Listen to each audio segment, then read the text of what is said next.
8 now at KRLA. The Hullabalooer's in your radio. I told the camera crew, I said, Fred Anderson's here with his Channel 7 group, you know. I said, at my age, Fred, can't you please do me a favor? Superimpose a picture of Paul Moyer on my face. Now, give me a break. I mean, the Hullabalooer needs all the help he can get.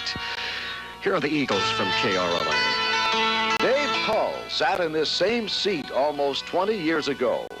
Now, the old Hullabalooer is back with all of his bubbling good nature. Scattered showers on the way, ending tonight. Sunny for Friday and Saturday. 55 in L.A. now. I will tell you my predictions for the year 2000. The only way we can do this is put it in a time capsule, Hullabalooers, and then come back later and find out if I'm right. Here is what I predict for the year 2000. First of all, Jackie Onassis will be busted for food stamp violations. That's correct. That's the year 2000. Another prediction for the Hullabalooer. And remember, you heard it here first.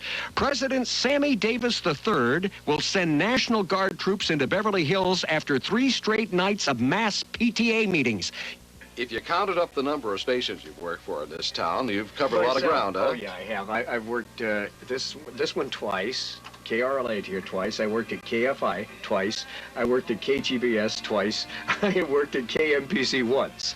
And it has been a lot of fun, but it's been a lot of work, too, and it's been place after place. But I finally came home. I'm here to stay, I think. What can you say on your life as someone, a disc jockey, someone who plays records? What does it mean to you? Well, it means a lot of fun. It means something that you don't have, and that is obscurity, because nobody sees me until, of course, this is on the air, but nobody recognizes me. Now, you can't go into a market, Fred, without people recognizing you. You can't do anything. You can't shop for your family. You can't do anything without people pointing or staring or just looking at you. And, of course, they know who you are. Some people just must look at you and know they recognize you on the street. We have none of that. We still have all the notoriety.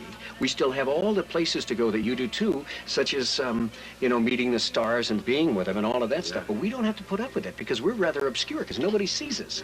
And that's one great thing, that advantage that radio has over television, I think, is the fact that we're not recognized. And listening to you on the radio here 30 years after you started in this business... Don't do that to me, Fred. That's terrible. You're still bubbling, you're still happy, you still love this job. Yeah, I do.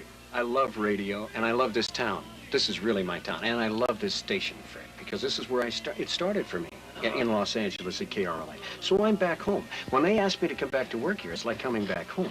And I'm one of those people that is forever young, and so are you, because you and I are a lot alike, and Paul Moyer's a lot like us. We're mischief. We're mischievous, you know, and that's what keeps us young. I really, honestly believe that keeps us young, and that's why I'm a perennial person who plays records and has fun and just acts like a jerk. It's 5:25 on KRLA. This is Dave Hull. I'd like to thank Channel 7 for sending their crew down here. Fred Anderson is here with his entire crew, sound crew, the television crew, the camera crew. Why couldn't they have sent Joanna Shamina? You know, why do I get stuck with Fred Anderson? And I want something else known, too. I gave Ann Martin every break in the world. You know, I went on the air and told Ann, I said, I'm in love with you, Ann. Nothing. I did it for a year. Okay, Joanne, it's your last chance. It's 5:25 at KRLA. Dave Hull, one of those great optimists who always seems to find something good to say, even when he's rejected by Ann.